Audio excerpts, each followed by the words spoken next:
Hi, and welcome to the Ins and Outs of Work, an HR and Future of Work podcast for everyone, for HR professionals who know their stuff, managers in organizations big and small, or inquisitive employees who just have an interest in how the world of work is changing.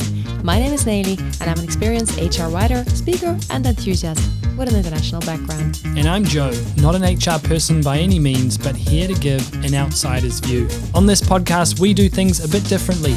With inside out and outside in perspectives all rolled together, we speak with industry experts and HR leaders all about how work is changing in 2021. And it's that time of year again, time to plan for 2022. Yes. Wow. You're probably, listener, well underway if you're in the business of HR with your 2022 strategic planning. But we're here today to give you some pointers, right, Neely? Yeah, we are. And what we want to say from the outset is that there's not necessarily a right or a wrong way to plan your HR strategy for 2022, but there are certainly some best practices to follow.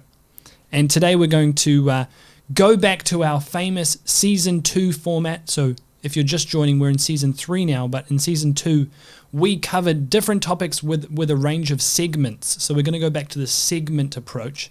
We're going to go from a definition of the topic to did you know type facts about it, all the way through to the big step-by-step guide to how you think about this topic, right? Yeah. Amazing. One thing to note before we do get into the first segment, which is the definition, is that if you are enjoying this episode and if you do enjoy the podcast, please let us know about it. Leave a 5-star rating, only 5 stars, please. Tell a friend about it, subscribe, and just tell the world. That would be most appreciated. Yes. Brilliant. But let's get into it. First, we're going to start with the definition.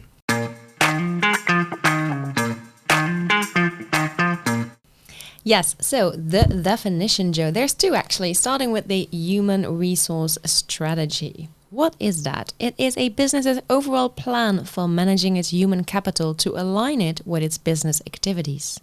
The human resource strategy sets the direction for all the key areas of HR, including hiring, performance appraisal, development, and compensation. Yes, so that's the strategy piece. Today, we're also talking about how to create a plan, right? So there's this other term, human resource planning. Do you want to talk us through what that's all about? Sure. Human resource planning is the process of forecasting the future human resource requirements of the organization and determining as to how the existing human resource capacity of the organization can be used to fulfill these requirements. Okay. So there you go. That's our definition section. Just lays the foundation for what we're talking about today. It does. And then our next section, Joe, is all about myths. Yes. And fantastic. debunking. Myths and debunking. In this section, we really identify a couple of myths, some things that are held to be true but are not true about this topic, about HR strategic planning, and then we debunk them. So, do you want to kick us off with the first myth, Neely? I do, Joe. Thank you. So the first one, and this is probably one of the biggest myths out there, is that HR can't be strategic. That's such a myth. Oh, it is. But why is it a myth? Well, I think, Joe, there are various reasons for that. Probably so many that we don't have time to cover all of them in today's episode. But it is true though that HR has got, for some reason, got this rap of being like, you just fight fires or you just do little jobs and get things done, but you're not strategic. Yeah. And this is untrue because more and more, Joe, HR practitioners today, they are using data to get involved in the decision-making process.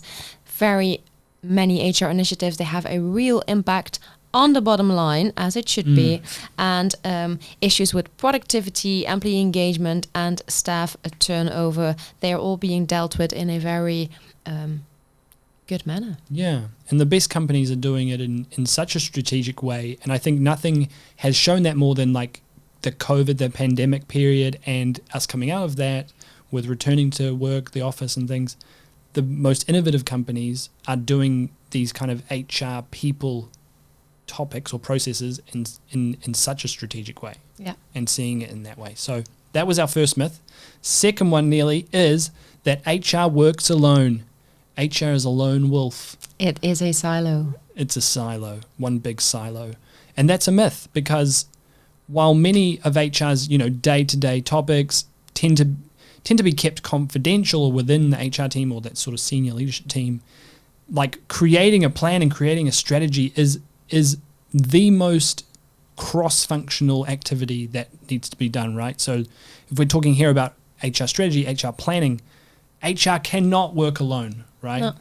They cannot if they want to do it right. So that's just a huge myth, right? Yeah. Like, we're going to talk about that later on this episode, that actually when we talk about the step-by-step plan, there needs to be so much communication happening, so much understanding, first of all, of the business strategy, and that takes talking to, the CEO, the CMO, the CFO, and really being a central key to like bringing all that together into what it means for the people. That was well said, Joe. Thanks. Yeah.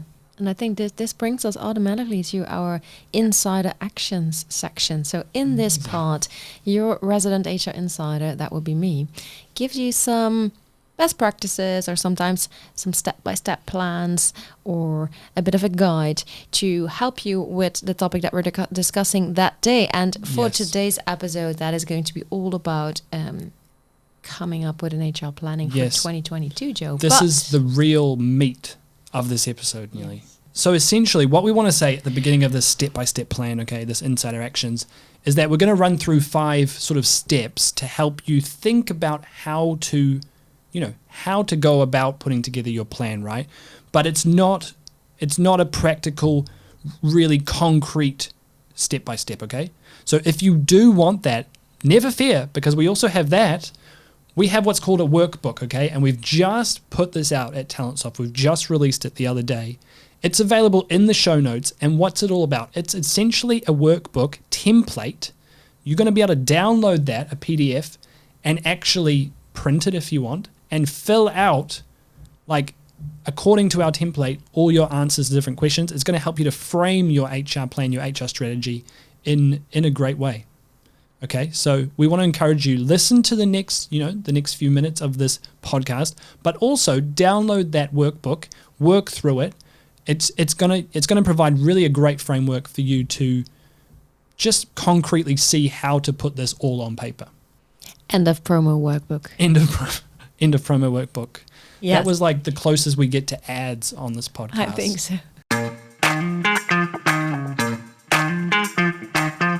Okay, 5 steps here on the step-by-step. Here's the first one, Joe. So align your HR strategy to business needs. This is what you briefly mentioned earlier in this episode already, but the business strategy is all about how an organization, how a company will achieve its goals and grow in both the near and in the long term.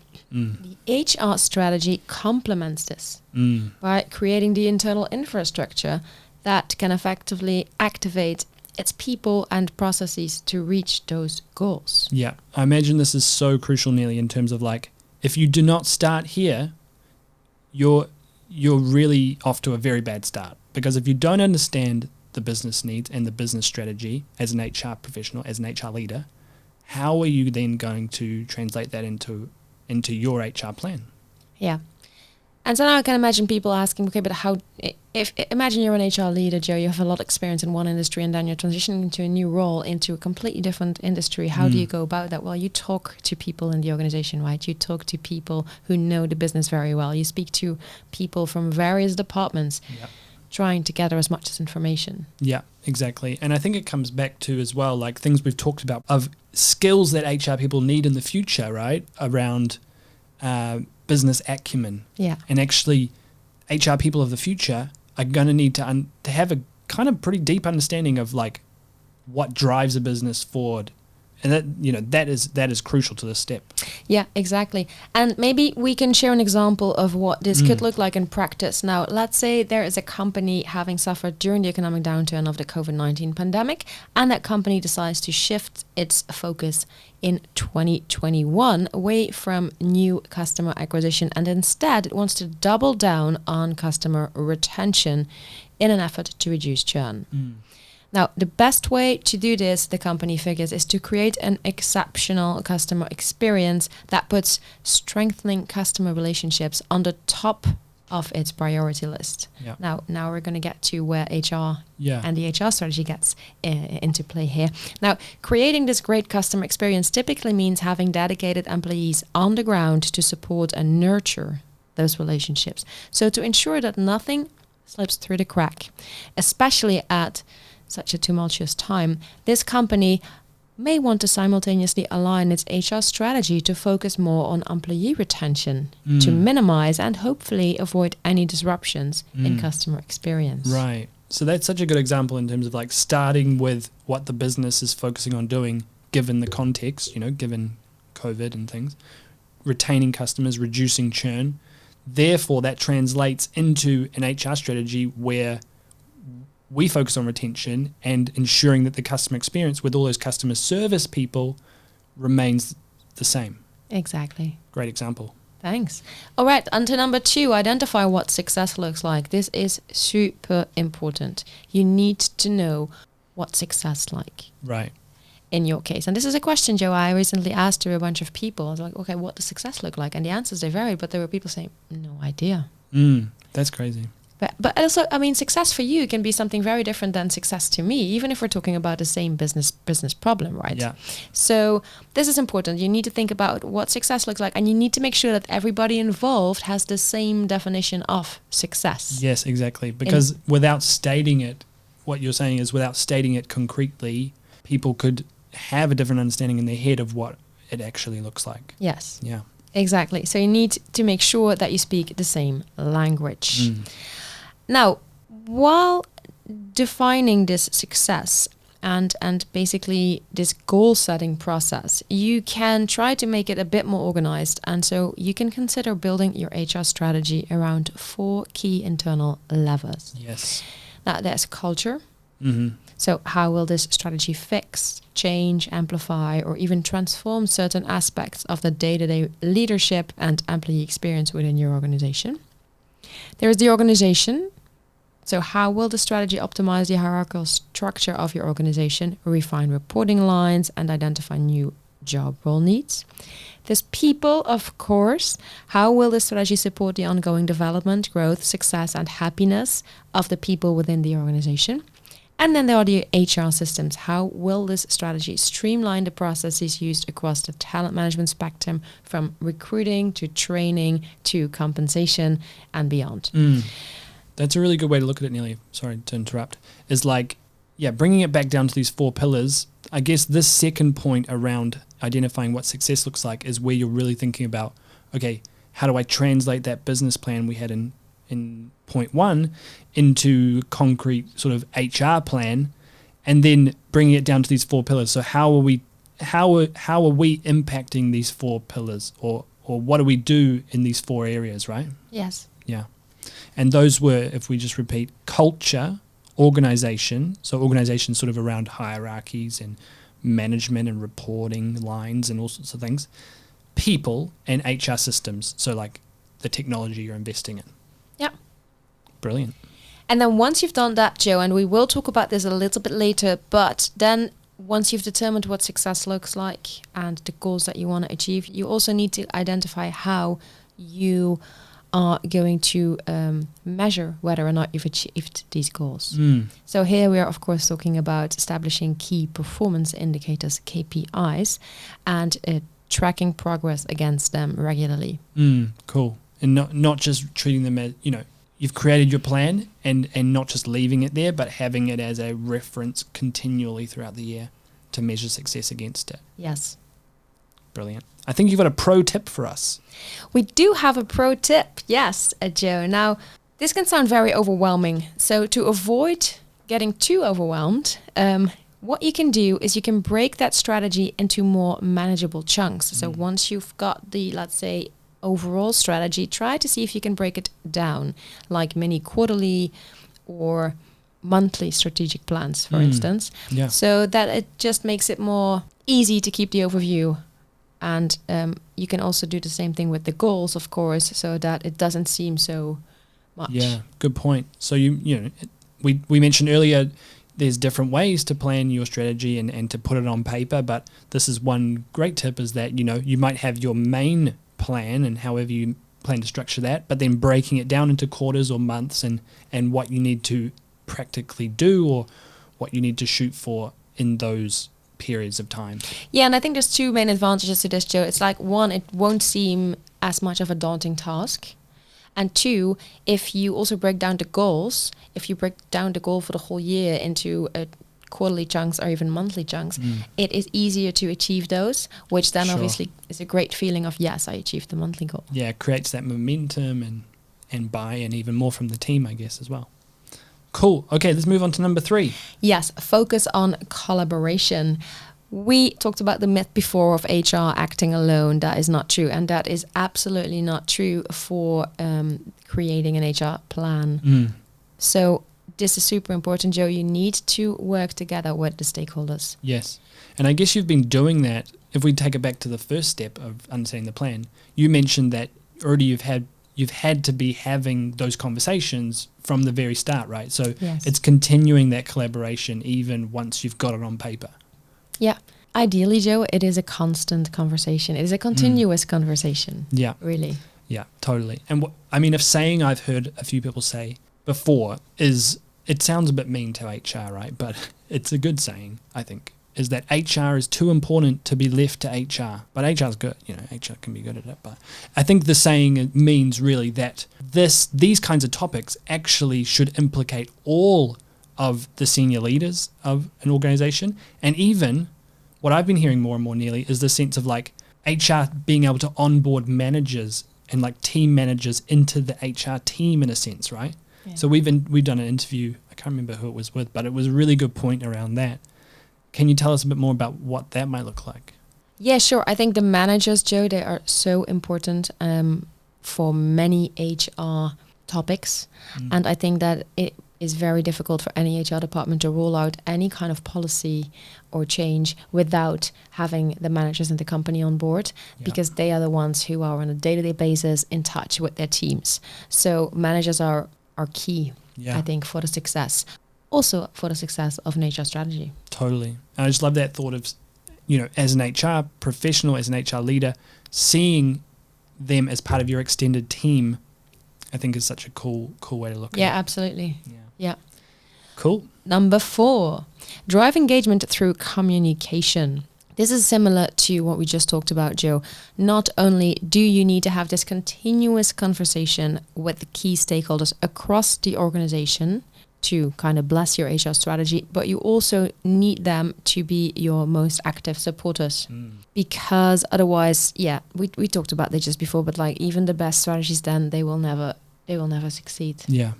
Exactly. And I think this comes back to the point we made earlier just before, is sort of that sense of, first of all, collaborating with people to create the plan and to put it together and to iterate on it, I guess, but then also to have their buy-in to help you communicate about it going forward, right? Yes. Because it requires everyone, even employees who don't manage, or even lower level workers, to understand what you're trying to drive, because otherwise it's just this airy-fairy thing of like, what is the HR team actually doing? Yeah, and I think, Joe, it's communication, yes, and I think it's also good here to remind ourselves that it's inherent to communication, but it should be a dialogue. It really should be a two-way street. So if you have people within the whole organization, if you have the managers that are really, they bought your plan and they are with you there and they want to make it a success, make sure as well that you hear them. So when they get feedback from their teams or when they have feedback themselves, make sure that you're open to that feedback. Totally. Yeah, it's really cool. And I'm sure that requires a bunch of thinking about how to document that feedback and then how to act on that feedback, because if you don't have that in place, it can easily be lost. And then the last thing you want is being known as a, HR department who just listens but doesn't do things. Yeah, absolutely. Exactly. So this is a good point, Joe. This is something to think about as well when you make that strategy. Think about, okay, how can people basically feedback to us? Yeah, really good. Okay. And the final point, Nearly, number 5, is, of course, Joe, about measuring the results. Coming back here to those key KPIs we mentioned earlier, it's great to have a plan, but you need to be able to measure the success of that plan. Yeah. So very good point. If you have your KPIs there, also think about how are we going to measure them. Exactly. And I think what is a cool point to think about now is that sense of measuring them in real time. And we talked a bit earlier about maybe that pro tip around breaking down your plan into quarterly or monthly bite-sized chunks. Then that kind of follows the thinking of like, okay, how do we measure on maybe a month-by-month basis of how we're getting closer to these big KPIs? Yeah, and I think here, Joe, what's good to mention is that it can be really easy for the data just to get lost and get buried. So it would be good to think about scheduling a moment, for instance, every month, where you are actually going to look at the data. You're going to think about what is this telling us? And you're going to think about, okay, can we already maybe reiterate some things here? Can we make some small adjustments, modifications, because some things might not go exactly as planned? So I think that is a really important one, because it's one thing to collect all the data, but if then you're not going to do anything with them. Yeah, exactly, yeah.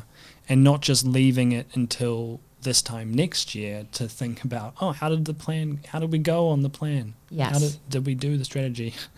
But actually, having it as almost as this like constant, always on process of, and then it becomes less about a big bang creation, like this need to make a huge strategy, but it's kind of this ongoing process that comes into play. Yeah. Yep. Cool. Okay, so that was the five steps to really thinking about how to plan your strategy for 2022. I'm going to quickly just run over those again. Number 1 was align your HR strategy to business needs. Number 2, identify what success looks like. Number 3 was focus on collaboration. Number 4, drive engagement through communication. And number 5, measure results in real time. Fantastic. And Nearly, as we mentioned, I want to just promo again the workbook, because as we mentioned, that what we talked about here in this podcast episode was pretty high level, but we want to encourage you to download that workbook, where essentially it's going to talk you through this in much more detail and leave spaces for you to actually respond with your unique context and your answer to particular questions. It's got great questions in there that get you thinking about the key topics you need to be thinking about to really effectively plan your strategy for 2022. Yeah. And I think, Joe, on a final note, it's good to remember that the strategy simply is a framework that sets a plan in motion for achieving a set of goals. But plans, as life, often change, especially in the face of unexpected circumstances, thinking of a pandemic. And so make sure that you always stay nimble, that you keep listening and adapt your strategy based on whatever new demands and changes are facing your organization as much in real time as possible. Yes. Fantastic. Well, I hope you've enjoyed this episode, and we'll be back again next week with another episode in this Ins and Outs of Work podcast. Yes. And if you haven't done so yet, please subscribe to the channel wherever you get your podcasts. Leave us a review, share it with a friend, and see you next time. Yes, see you next time. Bye.